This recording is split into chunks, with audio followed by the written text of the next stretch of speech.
Breaking news చూస్తున్నాం. హైకోర్టులో కేసీఆర్ కు షాక్ తగిలింది. జస్టిస్ నరసింహారెడ్డి కమిషన్ ను రద్దు చేయాలన్న పిటిషన్ ను కోర్టు కొట్టేసింది. విద్యుత్ కమిషన్ ఏర్పాటు చట్ట విరుద్ధమని కేసీఆర్ రిట్ పిటిషన్ దాఖలు చేశారు.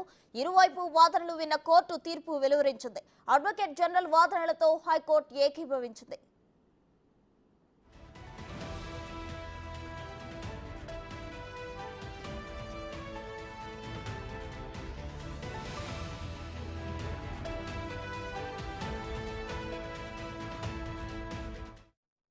హైకోర్టులో కేసీఆర్ కు షాక్ తగిలింది. జస్టిస్ నరసింహారెడ్డి కమిషన్ ను రద్దు చేయాలన్న పిటిషన్ కోర్టు కొట్టేసింది.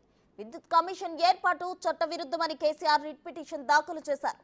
ఇరువైపు వాదనలు విన్న కోర్టు తీర్పు వెలువరించింది. అడ్వకేట్ జనరల్ వాదనలతో హైకోర్టు ఏకీభవించింది.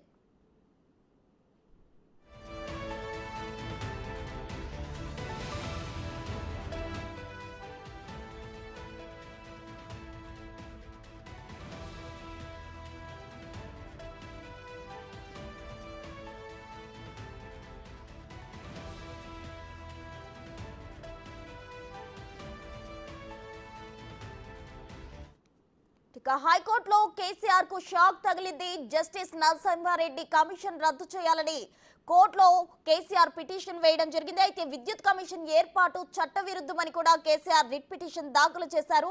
ఇరువైపు వాదనలు విన్న కోర్టు తీర్పు వెలువరించినట్లు తెలుస్తుంది. అడ్వకేట్ జనరల్ వాదనలతో హైకోర్టు ఏకీభవించి తమ తీర్పును వెలువరించింది. మరిన్ని వివరాలు మా ప్రతినిధి సైదులు అందిస్తారు. సైదులు చెప్పండి.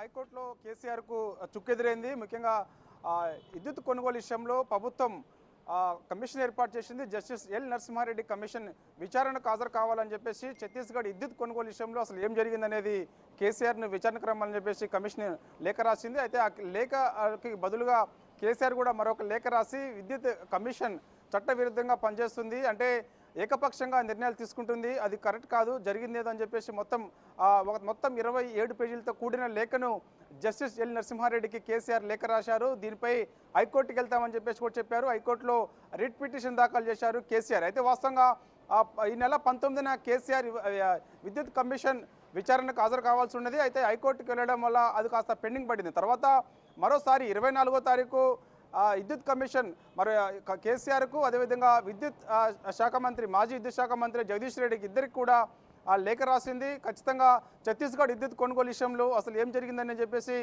కమిషన్ ముందుకు వచ్చి మీ యొక్క వాదన అంటే ఏం జరిగిందనేది ఖచ్చితంగా వచ్చి వాళ్ళు సమాధానం చెప్పాలని చెప్పేసి కూడా అందులో లేఖలో పొందిపోయారు. అయితే హైకోర్టులో రిట్ పిటిషన్ దాఖలు చేసిన కేసీఆర్ వాస్తవంగా అప్పటి వరకు కూడా కమిషన్ వేచి చూసింది. అయితే కొద్దిసేపటి క్రితమే తీర్పు వెల్లడించారు. అయితే